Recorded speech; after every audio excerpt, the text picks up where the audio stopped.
지목상에 오신 여러분들을 환영하고 축복합니다. 오늘은 이방왕을 통한 하나님의 도움이라는 제목을 가지고 에스라 7장 11절부터 28절까지 말씀 함께 살펴봤으면 좋겠습니다. 먼저 12절부터 15절까지 말씀을 같이 한번 읽어보면 좋을 것 같습니다. 모든 왕의 왕 아닥사스다는 하늘의 하나님의 율법의 완전한 학자 겸 제사장 에스라에게 조서를 내리노니 우리나라에 있는 이스라엘 백성과 그들 제사장들과 레위 사람들 중에 예루살렘으로 올라갈 뜻이 있는 자는 누구든지 너와 함께 갈지어다. 너는 내 손에 있는 내 하나님의 율법을 따라 유다와 예루살렘의 형편을 살피기 위하여 왕과 7 자문관의 보냄을 받았으니 왕과 자문관들이 예루살렘에 거하시는 이스라엘 하나님께 성심으로 드리는 은금을 가져가고 라고 되어 있습니다. 우리가 계속해서 에스라서를 살펴보고 있습니다. 에스라서의 주제는 주된 내용은 뭐냐면 포로 귀환이에요. 이스라엘 백성들은 하나님 앞에 범죄함으로 인해서 바벨론에 의해서 멸망당하게 됩니다. 그리고 바벨론에 포로로 잡혀가게 돼요. 그런데 포로로 잡혀갈 때 하나님께서 예레미야 선지자를 통해서 약속을 주십니다. 너희가 포로로 잡혀가지만 70년이 지난 다음에 이 땅에 돌아오게 될 것이다. 실제로 하나님께서는 70년 후에 바사왕 고레스의 마음에 감동을 주셔서 포로 귀환이 이루어지게 됩니다. 이때가 언제냐면 1차 포로 귀환이에요. 그래서 1차 포로 귀환은 수룹바벨이라는 총독이 이끌어서 이스라엘 백성들을 예루살렘으로 데려오게 됩니다. 그런 다음에 60년의 시간이 흘렀어요. 그리고 60년의 시간이 흐른 다음에 2차 포로 귀환이 이루어집니다. 이때 중심 인물은 에스라예요, 에스라. 그래서 오늘부터는 에스라를 중심으로 한 2차 포로 귀환에 대해서 살펴보게 됩니다. 그런데 오늘 본문에 보면 이렇게 되어 있죠. 모든 왕의 왕 아닥사스는 하늘의 하나님의 율법의 완전한 학자 겸 제사장 에스라에게 조서를 내리노니 하나님께서 그 당시 페르시아를 다스리고 있던 아닥사스 왕, 이 왕의 마음속에 고레스에게 그랬던 것처럼 감동을 주세요. 감동을 주셔서 2차로 포로를 귀환할 수 있도록 조서를, 왕의 명령을 내리게 됩니다. 사실 이것 자체가 신비죠. 우리가 1차 포로 귀환에서 살펴보았지만 이스라엘 백성들이 자신의 힘으로, 자신의 능력으로, 자신의 지혜로 예루살렘에 돌아가게 된 게 아니에요. 하나님께서 이방 왕의 마음에 감동을 주셔서 그 이방 왕의 명령으로 사람들이 돌아가게 된 거예요. 그만큼 이렇게 포로 귀환 하나님의 전적인 주권과 은혜 가운데 이루어지게 된 거예요. 그런데 2차 포로 귀환의 핵심 인물은 앞서 이야기했던 것처럼 에스라예요. 그런데 에스라에 대해서 뭐라고 소개하고 있냐면 율법의 완전한 학자 겸 제사장이라고 소개하고 있습니다.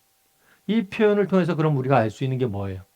그것은 에스라가 율법에 대해서 그만큼 잘 알고 있었고 율법에 대해서 그만큼 잘 가르쳤다는 거예요.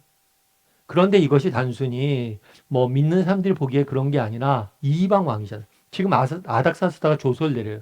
조서를 내리는데 아닥사스다 왕, 이방 왕의 눈에도, 이방인의 눈에 보기에도 에스라는 어떤 사람이에요? 율법의 완전한 자였다라고 소개를 하고 있는 거예요.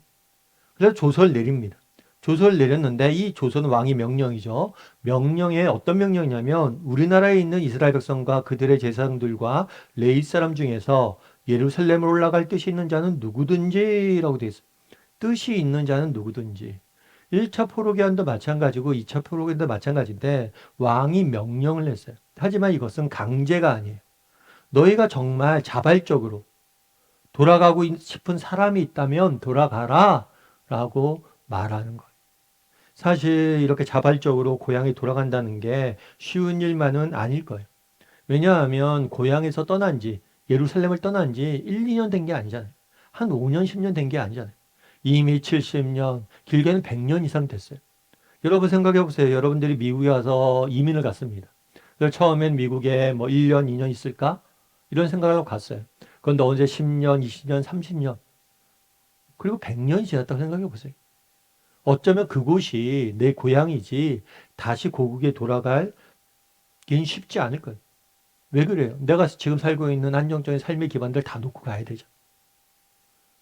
그래서 포로 귀환은 왕의 명령으로 이루어진 거지만 전적인 예루살렘 백성들, 이스라엘 백성들의 자발적인 헌신으로 이루어진 것임을 우리가 알게 되는 거죠. 뿐만 아니라 아닥사스다는 에스라를 보냈을 뿐만 아니라 에스라와 함께 뭘 했냐면 왕과 자문관들이 예루살렘에 거하시는 이스라엘 하나님께 성심으로 은금을 가져가고라고 이야기를 했어요. 그래서 그 당시 페르시아 왕 같은 경우에는 여러 나라 지역을 다스리고 있었잖아요. 그러니까 내가 지배한 지역의 신전에 뭐 제물을 바치고 헌물을 하고 이런 일들이 종종 있었어요. 그랬던 것 같아요. 에스라에게 고국에 돌아갈 뿐만 아니라 고국에 돌아갈 때 필요한 재정들, 이런 것들 다 후원까지 해주는 모습들을 보게 됩니다. 그래서 하나님께서 아닥사스 왕의 마음에 감동을 주셔서 2차 포로 귀환이 이루어지는 그 배경을 오늘 본문은 설명하고 있어요. 그러면 오늘 본문의 이야기에서 우리가 알 수 있는 것은 무엇일까요? 첫 번째로 오늘 본문에서 알 수 있는 건 뭐냐? 그것은 뭐냐면 에스라가 자신의 믿음을 세상 속에서 증거하고 있었다는 것. 앞서 이야기했던 것처럼 에스라는 학사이자 제사장으로 소개하고 있습니다. 다만 이것이 뭐 이스라엘 백성들이 그를 제사장이고 학사로 인정한 것이 아니라 이방 왕의 눈에도 아닥사스다 왕조차도 그가 완전한 학자이고 제사장이다라고 소개하고 있어요. 그래서 세상 속에서 그가 하나님의 율법에 저명한 학자로 눈에 비춰진 거죠. 사실 우리는 성경을 읽다 보면 이게 그냥 그렇구나 라고 넘어가기 쉬워요. 하지만 이것이 쉬운 일만은 아니에요. 여러분 앞서 이야기했지만 유다 백성들이 멸망을 당합니다. 바벨론에 의해서. 그럼 바벨론이 유다 백성들을 데리고 포로로 잡아가요. 그럼 왜 포로로 잡아서 갔을까요? 바벨론은 그런 생각이 있었어요. 어떤 생각이 있었냐면 자기가 다양한 지역들을 지배했잖아요. 그럼 각 지역에 있는 똑똑한 사람들 다 바벨론에 데려와요. 그런 다음에 바벨론의 문화를 가리키고 바벨론의 가치관을 가리키고 바벨론의 풍습을 가리키고 바벨론의 신을 섬기게 만드는 거예요. 그래서 바벨론 사람들 만들자. 그러면 이 사람들이 각국 고국에 돌아가서 또 그곳을 다스리면 된다. 그래서 억지로 하지 말고 그들을 바벨론 사람을 만들자. 다르게 말하면 바벨론에 데려간 이유는 뭐냐면 바벨론 사람으로 만들기 위해서 그런 거예요. 그럼에도 불구하고 그곳에서 믿음을 지키며 정말 하나님의 율법을 오히려 가르치며 하나님의 율법을 증거하며 살고 있었다는 것. 심지어 그렇게 해서 그들에게 인정을 받았다는 것. 여러분 우리도 마찬가지예요. 정말 우리가 하나님 앞에서 믿는 자로서 바르게 살기 위해서 노력을 해야죠. 근데 단순히 그것이 교회 안에서만이 아니에요. 세상 속에서도 정말 내가 믿음을 증거할 수 있어야 되고, 저 사람 보면 정말 예수 믿는 사람 같아. 그래. 저 사람 성경 문제 저 사람한테 물어보면 되겠다. 하나님에 대해서, 인생에 대해서 저 사람에게 물어보면 되겠다. 이런 인정을 받아야 돼. 정말 우리의 믿음이 단순히 교회 안이 아니라 세상 속에서도 인정을 받아야 된다는 거. 두 번째로 오늘 본문에서 첫 번째 알 수 있는 건 뭐냐면 학사 에스라가 정말 자신의 믿음을 지키며 믿음을 인정받은 모습을 알게 됩니다. 뿐만 아니라 정말 오늘 본문에 알 수 있는 게 뭐냐, 이렇게 믿음을 지켰을 때 하나님께서 그들의 인생을 도우셨다는 것. 그날에 정말 바벨론의 포로로 잡혀가서 수십 년의 시간이 지났지만 여전히 믿음을 지키고 있는 사람들이 있었습니다. 그리고 그 믿음에 대해서 하나님 어떻게 하셨어요? 도우심을 허락하시는 거죠. 그래서 아닥사사 왕의 마음에 감동을 주어서 그들을 포로로 귀환시킬 뿐만 아니라 뭘 하셨어요? 다양한 재정적인 후원과 여러 가지 조치들을 해서 정말 그들이 포로 귀환에 돌아가서 자신들이 하고자 하는 일을 펼칠 수 있도록 돕는 모습을 보게 돼요. 이방 왕의 손을 통해서 오히려 그들을 돕는 모습을 보게 되는 거죠. 우리도 마찬가지라는 거죠. 정말 앞서 얘기했던 것처럼 우리도 에스라처럼 세상 속에서 우리의 믿음을 지키고 우리의 믿음을 증거하며 살 수 있어야 돼요. 그런데 이 일이 쉽지 않습니다. 이것도 쉽지 않은 걸 누구보다 잘 아시는 분이 하나님이에요. 그런데 우리가 그것들을 지키고 그것들을 뭘 해요? 이루려고 노력했을 때 하나님께서 우리의 인생을 지키시고 우리 인생을 보호하시고 우리의 인생을 통해서 일하시는 것. 그래서 우리가 정말 하나님의 믿음을 지키며 살려고 했을 때 하나님이 우리를 도우실 것이다. 이런 확신을 갖고 살아갈 필요가 있습니다. 데이비드 링이라는 분이 계세요. 이분 같은 경우에는 태어날 때부터 뇌성마비를 갖고 태어났어요. 뇌성마비를 걸리니까 몸도 자유롭게 움직일 수도 없고 말 한마디 하는 것도 너무나 힘들었어요. 뇌성마비 자체가 몸 신체를 자유롭게 쓸 수 없는 병이에요. 혀도 제대로 움직일 수 없고. 태어날 때부터 뇌성마비를 갖고 장애를 갖고 태어났으니까 얼마나 사는 것이 힘들어요. 그럼에도 불구하고 그 어머님이 정말 대단한 사랑과 헌신으로 이 데이비드 링을 키웠어요. 그러다 보니까 어머니의 사랑과 헌신으로 그 장애를 조금씩 극복하고 이겨내면서 지낼 수 있었어요. 그런데 어느 날 불행이 닥쳤어요. 어떤 불행이 닥쳤냐면 어머니가 암에 걸린 거예요. 암에 걸려서 세상을 떠난 거예요. 태어날 때부터 뇌성마비입니다.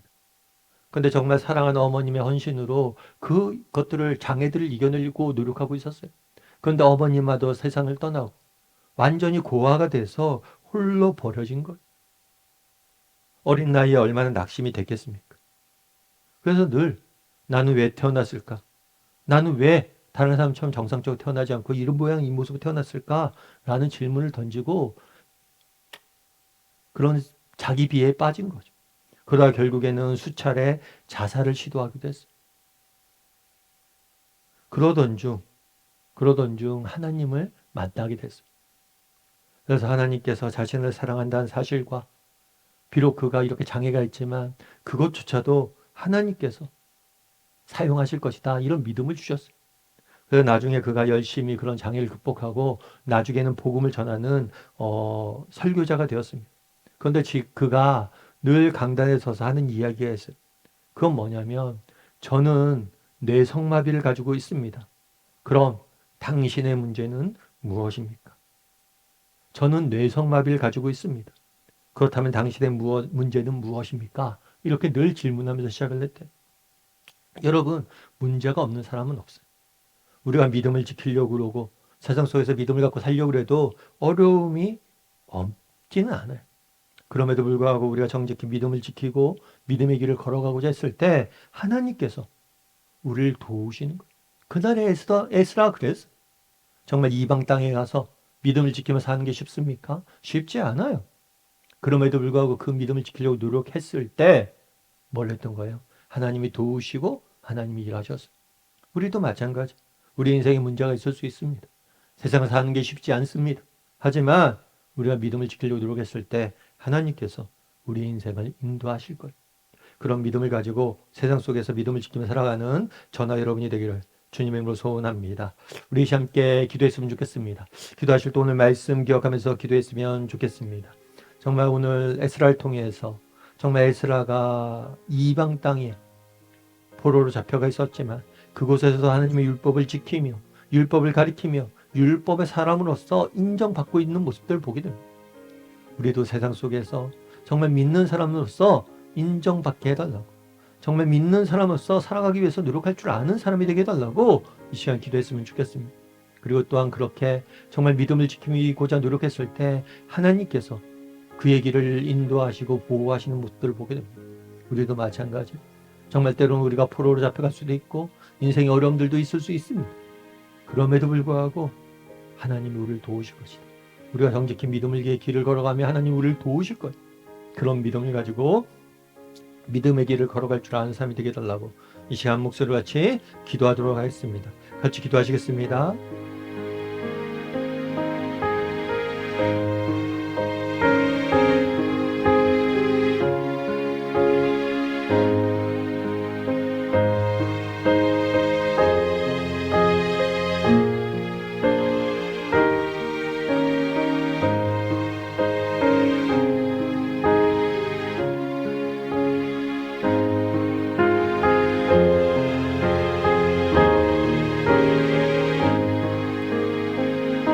사랑의 하나님, 그날의 에스라가 정말 이방 땅에서도 이방 왕의 눈에 보기에도 하나님의 율법의 사람으로 인정받는 모습들을 보게 됩니다.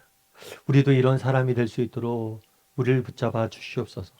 세상 사람들의 눈에 보기에도 야, 저 사람 정말 믿음이 있구나 라고 증거할 수 있는 사람이 될 수 있도록 하나님 붙잡아 주시옵소서. 아버지, 이방 땅에 사는 것이 쉽지 않았습니다. 그럼에도 불구하고 믿음을 지키려고 노력했을 때 하나님께서 그의 인생을 도우시는 모습을 보게 됩니다.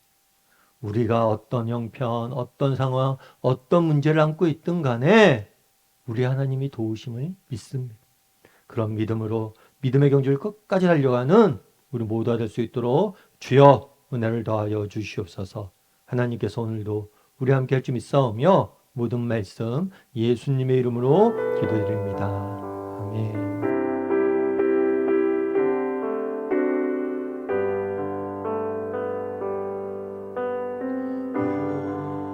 우리 주는 위대하며 능력이 많으시도다. 그의 지혜 무궁하며 인자는 영원하도다. 상한 자를 고치시며 상처